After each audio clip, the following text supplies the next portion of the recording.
All right. Okay, solo episode from me today. Welcome to the podcast. As you know, this is Jake. And today, well, yeah, the truth is I'm really excited to make this presentation and make this podcast. So the end of June marked what is essentially the 6-month mark of creating the Jake Woodhouse podcast. And it's been already an awesome experience. There's been some ups, there's been some downs, and well, who knows where the future will take us? But it's well, basically, I know deep down that this is something that I really enjoy doing, and therefore can get extraordinarily good at. And it's that whole concept of like honing your craft. And whilst yes, I am an investor, and yes, I am a father, and yes, I am interested in my own areas of life. Outside of those other things, what am I going to get really good at? And it's this kind of idea of the art of conversation. And it only can come about through iteration and practice. You've got to do a lot of this stuff. Like whatever the thing is you want to hone as your craft, you got to do it again and again and again and again and again. And it's only through that repetition that the expertise is developed, because you to excuse my French, you fucked it up so many times. And an example being, I got some feedback from my editor this morning. Shout out to Pat, who's been brilliant helping me out on the back end creating this, and also Michael as the producer. They've both done an awesome job helping me get this thing launched and up and running. And we're flying through the episodes now. Jake, you interrupted this guest a lot, and that really annoys me. Like, okay, I've got to get better at bite your tongue, Jake. Just wait for the conversation to flow. You'll get an opportunity to speak. And just small things like that you just get better and better and better at it over time. Anyway, I'm going to share my screen and I'm going to run you through a couple of things that I think are interesting. You don't have to be watching this necessarily. It'll work on audio as well. Just quite fun to run through some of this stuff. So first of all, 6 months done. Come on. I knew back in whenever it was, probably almost a year ago, actually. It's like, I've got to get back into podcasting and doing it myself.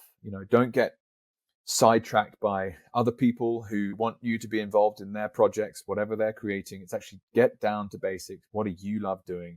Do what you want to do and take the risk, invest in yourself. So just a couple of things I wanted to make as bullet points. So what's been easy over the last 6 months? Really simple answer: talking to people. It's epic. You get to meet so many different people as a podcaster. And every week I'm aiming to do 3 episodes, of which some of them I've actually done as solo recordings like this, and others are with guests. And I think it's probably about 80% guests thus far. And they're in different parts of the world with different stories, with a unique lens on the world. And I never run out of questions. It's as simple as that. I find every person's set of decision-making that they've gone through fascinating. How did you end up where you are today? And so, yeah, really easy. What was easy? Talking to people. What was hard? Well, also quite straightforward. So I get a bit clogged up scheduling. And part of that has been because my wife and I have been quite mobile. So we've been changing time zone, and we're also homeschooling like all day.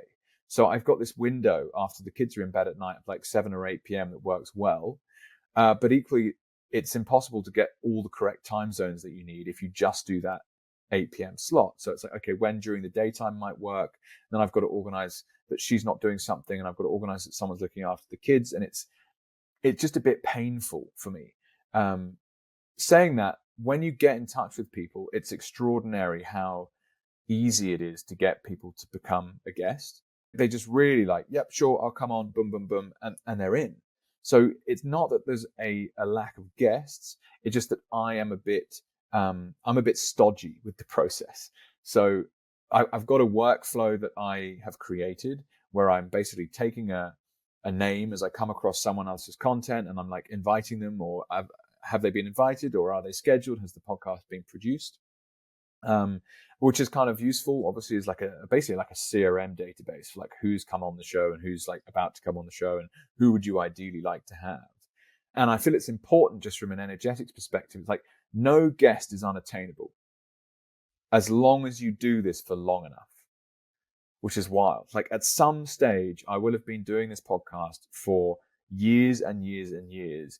And the kind of characters that today I would be like, well, they would never pay any interest in talking to me.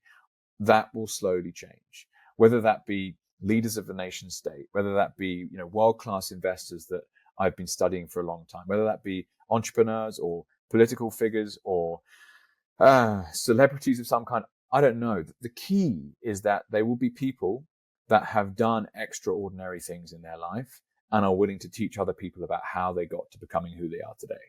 And that's why it's fun here to have a podcast that's just branded as my name, because it means I can range absolutely anywhere. And if this is a multi-decade thing, which it is, that variability is crucial because it means I can just follow what I find interesting. And so to come back to scheduling, I must get better at this.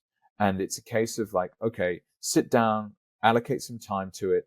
Who do you want to try and invite? I've been using Calendly, but even then, like the automated process of like filling specific slots up in a calendar, it kind of works nicely when people actually go on there and choose one.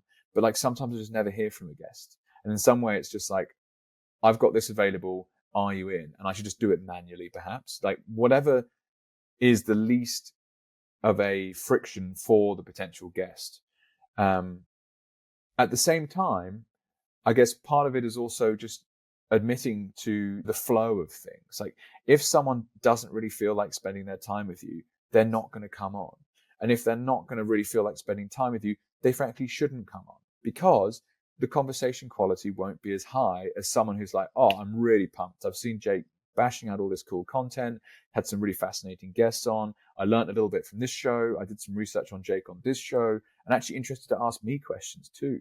And that just brings a deeper and richer and more organic process to the conversation, which is what I think the magic is. It's not about having, here are 10 questions and I'm going to ask you these ones and you can prepare these ones. No, it's about feeling and about going, okay, where does this person want to go with this conversation? What do they want to talk about? And just let it happen.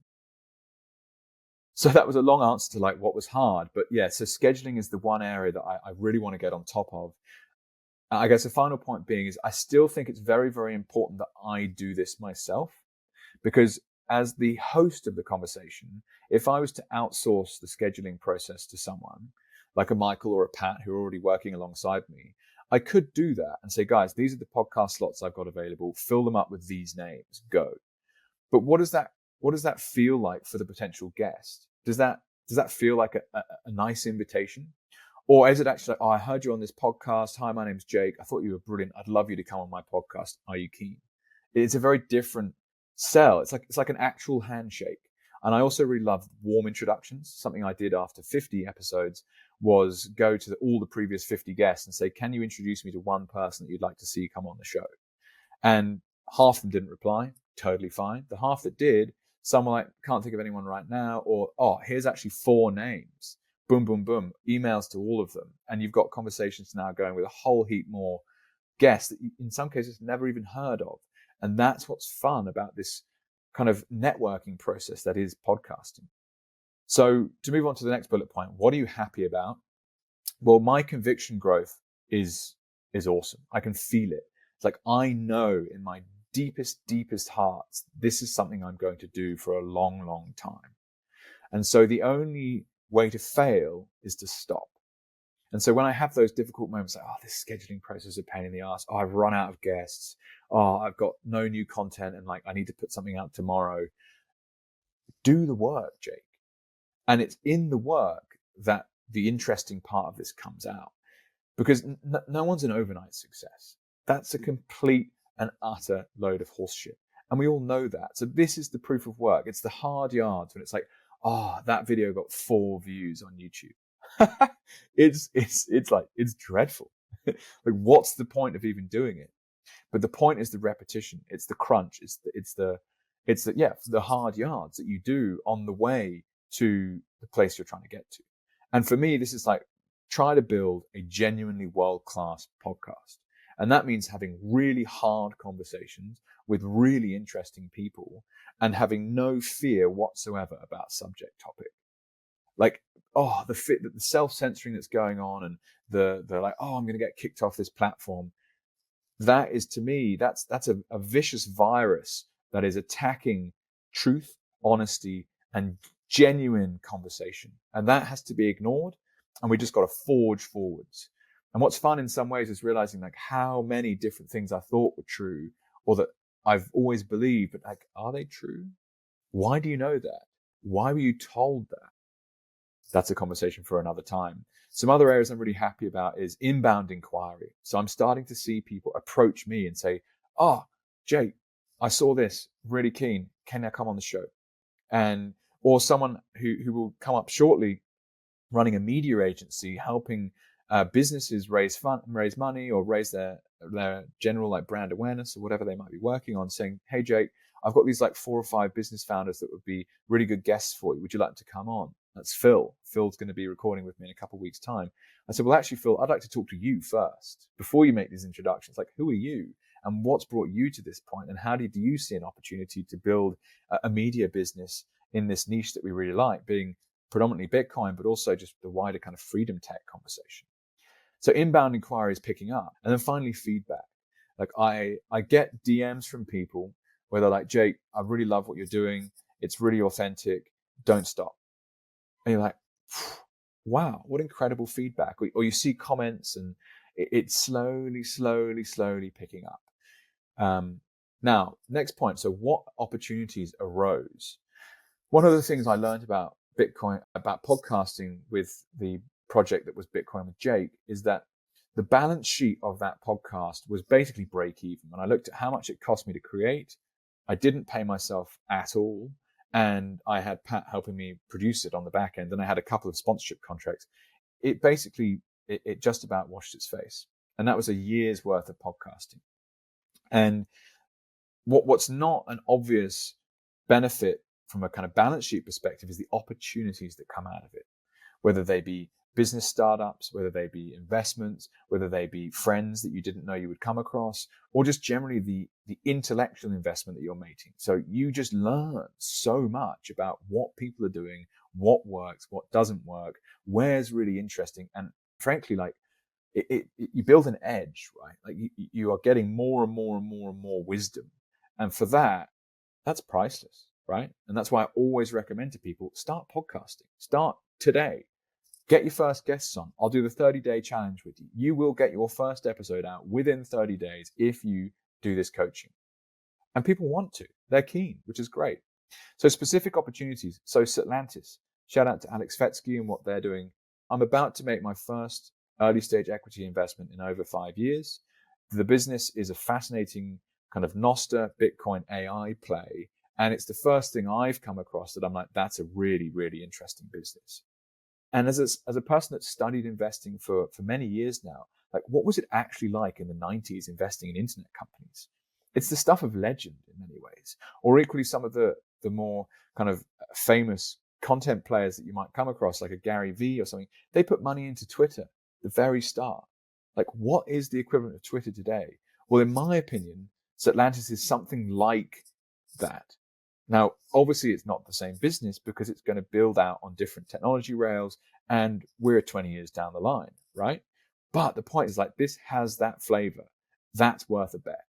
What's the downside? All your money's gone. What's the upside? Well, holy shit, this could be Instagram combined with Google Maps, combined with TripAdvisor.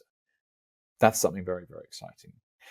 Shout out to Costa, who's building Minotaur trading systems. I have yet to action this. Check out one of my previous episodes from a week or so ago, where I talked about the opportunity of taking leverage on your Bitcoin with some kind of self or non-custodial leverage player like a Debify or a Firefish, and then taking that stablecoin and trading it using the Minotaur trading bot.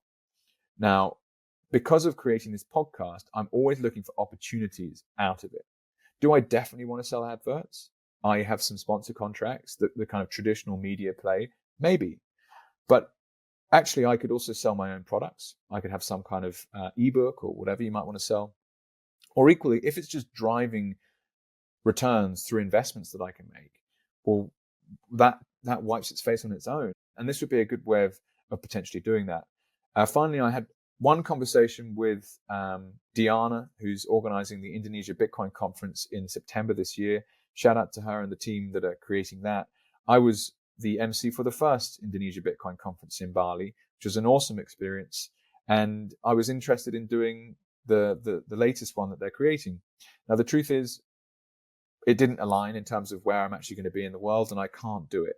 But it's a good opportunity that came out of this podcasting process that is continuing to evolve. So in my opinion, I wouldn't be MC of events like that had I not run a podcast. So another opportunity to run through that for you. Now, the second half of this episode is going to really be running through some of the actual data that's being created. And I'm very, very excited by the initial traction that is clearly there. So what does the data say? Well, according to my calculations, the content that we have created as a result of this podcast has had around 250,000 views over the last 6 months. Now, the truth is, I didn't actually have a figure as to what to aim for, but now I've got this initial kind of data set. The aim is in year one, we want to hit 1 million views. So I've got another 6 months to hit 750. An important part of this is acknowledging that like different platforms work differently and everything's kind of evolving. So I want to try and measure the same stuff, but it's not always possible to do. A context here being that iTunes, within the last 12 months, I couldn't say exactly when, updated their auto download function. And so people who were selling adverts based on downloads suddenly saw their numbers radically change because people had been auto-downloading a show they subscribed to, but then never listening to any of the episodes. I've done this myself, right? You're like, oh, I'll follow that show. And suddenly the podcast player starts downloading every single episode that comes through. It's like, well, I didn't actually ask it to do that, and I haven't listened to any of them. So I would have looked like a listener when I wasn't. And so that's something just to bear in mind, is that the playing field changes.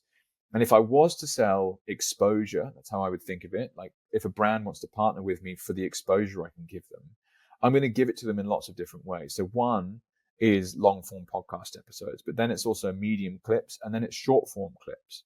And you get a different type of person looking at different things.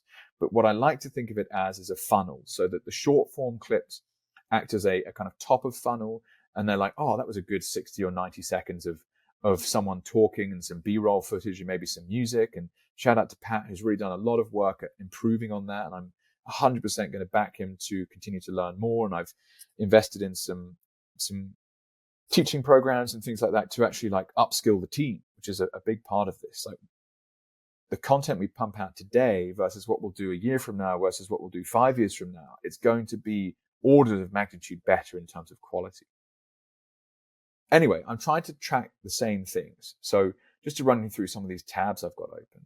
Made a post on Nostr. So 6 months since I launched the podcast, 224,000 views across all platforms. You can see here a screenshot of the different platforms and the totals. I'll take you through that sheet at the end of these tabs. Now, shout out to Fishcake, who creates Nostr.build. And the numbers aren't quite the same here. It's not 46K unique hits.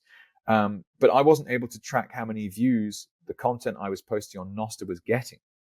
And so that's what I'll take you through first. So this is the back end of Nostr.build.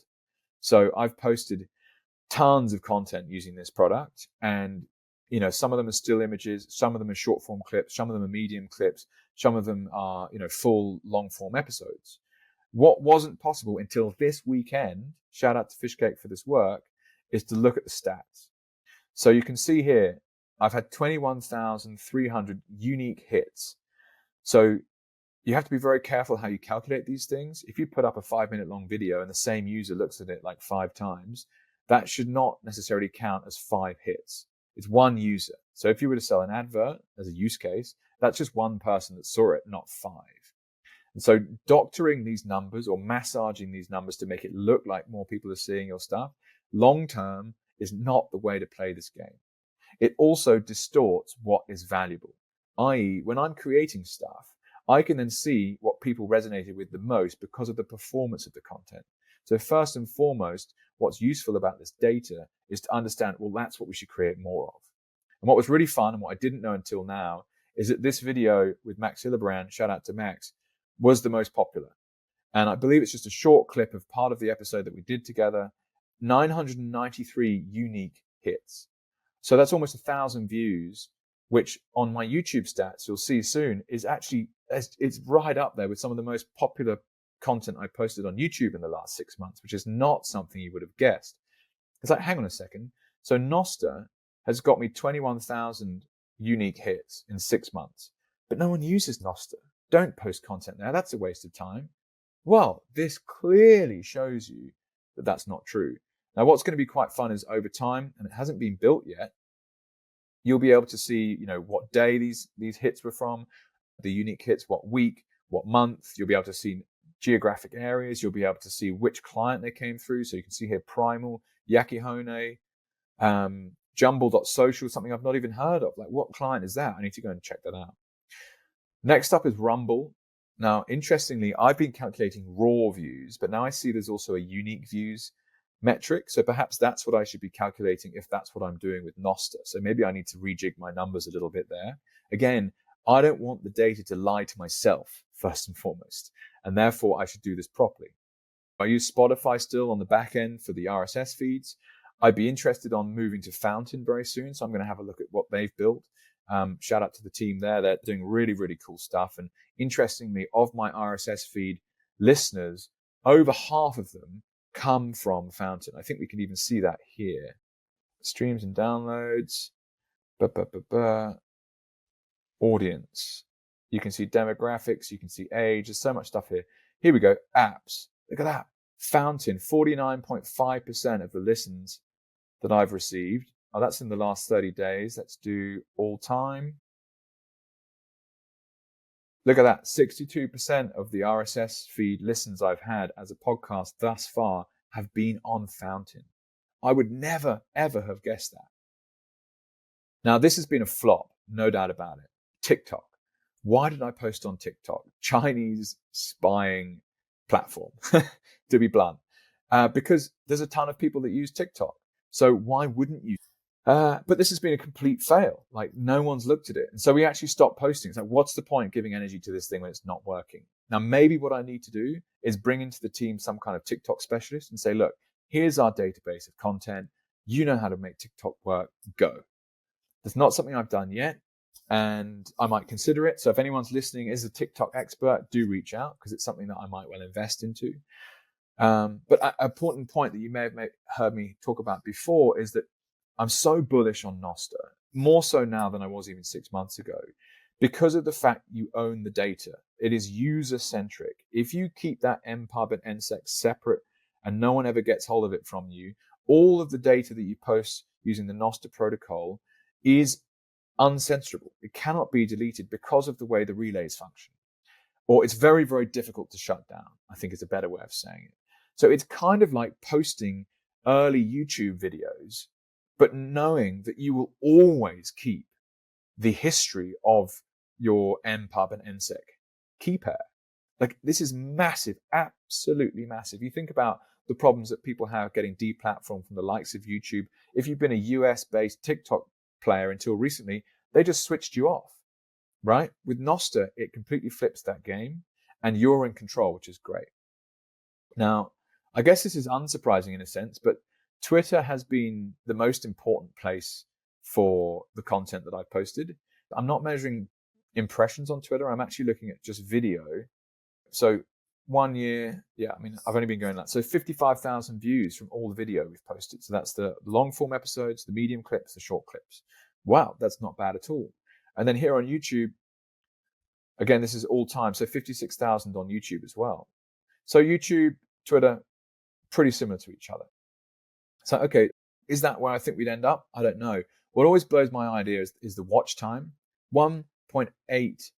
So 1,800 hours of time people have spent on YouTube watching the content that I've posted. And I haven't even put up 100 episodes, right?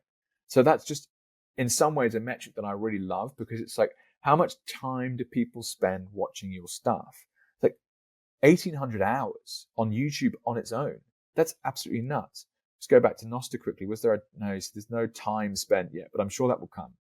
Here's the summary data. So I'm not selling adverts. So in some ways, this doesn't matter because I don't have a financial contract in the back end of this that I've been massaging the numbers for. But what's also fun to then look through here, so you can see where the bulk of the views are coming from, right? Now, the standout number for me is how many views have come from Nostr. I didn't run through Instagram because you can only see it on the mobile, but Nostr's double the amount of views that I've got posting on Instagram. That's massive. Double the amount of views of what I've done posting on Rumble. That's massive. What I think is most interesting to look at, though, is the growth. And so you can see each month here, aside from May to June, which saw a downtrend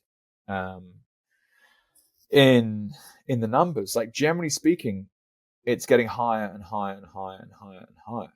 So, for example, on the RSS feed, so the month 1, 61 streams, month 2, 224, then 126, then 230, then 286, and finally 370. So, okay. YouTube, 1,700, 7,700, 7,200, 10,000, 15,000, and then a down month of 11,000. I'll go back to these Twitter numbers. I'll have to double check them, of course, but initially 10,000 and 14,000 to 20,000 to 28,000 to 32,000 to 44,000 each month. You're kind of compounding. So although it seems in a contrarian sense, like you post something and then it just disappears. You post it and it disappears. Like, what is the point in doing that? Well, the point is the audience that you collect along the way, they might click subscribe, they might click follow, however they choose to keep up with what you're putting out there. They continue to look at the stuff that you put out there.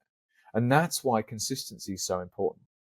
So according to the numbers that I've created yesterday, again, I'll double check that Twitter analytics, not uncommon for it to spit out different numbers from day to day. I'm not far off. So here, 245,095 views. I'm absolutely pumped with that. The main thing that it does is it gives me a data point. So, okay, 6 months in, we hit 250,000 views across all video content and podcast content that we've posted. That's short form clips, medium clips, long form. The next step is let's hit 1 million by, January the 1st of 2026. And as of that point onwards next year, it's highly likely that I'm going to team up with some sponsorship partners and sell some adverts. And generally speaking, always was like year 1, get the content going, have a little team, make sure the workflow is functioning, get really, really good at asking questions, get back in the groove, get your name out there. Year 2 was going to be about revenue generation and thinking about how do you actually want to make money out of this thing. Now, in some ways, I really love the fact that I'm not selling adverts. And maybe I don't have to. If I don't have to, what does that mean for the audience member? Now, at the end of the day, this is always going to be something that I'm doing for myself because I find it interesting. I like speaking to the people that come on the podcast because I find them interesting. And the day that I start associating with a brand that I don't find interesting, or that I start chasing sponsorship dollars, or that I start getting wooed by people throwing stuff at me that I'm actually not interested in, is the day that I have to have a really long, hard think about why. Why are you doing this? And it's currently very clear to me why I am, but the point is just don't get distracted, Jake. Carry on doing what you want to do, and that's to build a world-class podcast. And I'm going to do that. So thank you for listening to today's episode. It's very interesting to run through how this actually works on the back end. At least I find it fascinating. Reach out if you have any questions, hi@jakewoodhouse.io. And yeah, enjoy the podcast. Thank you so much.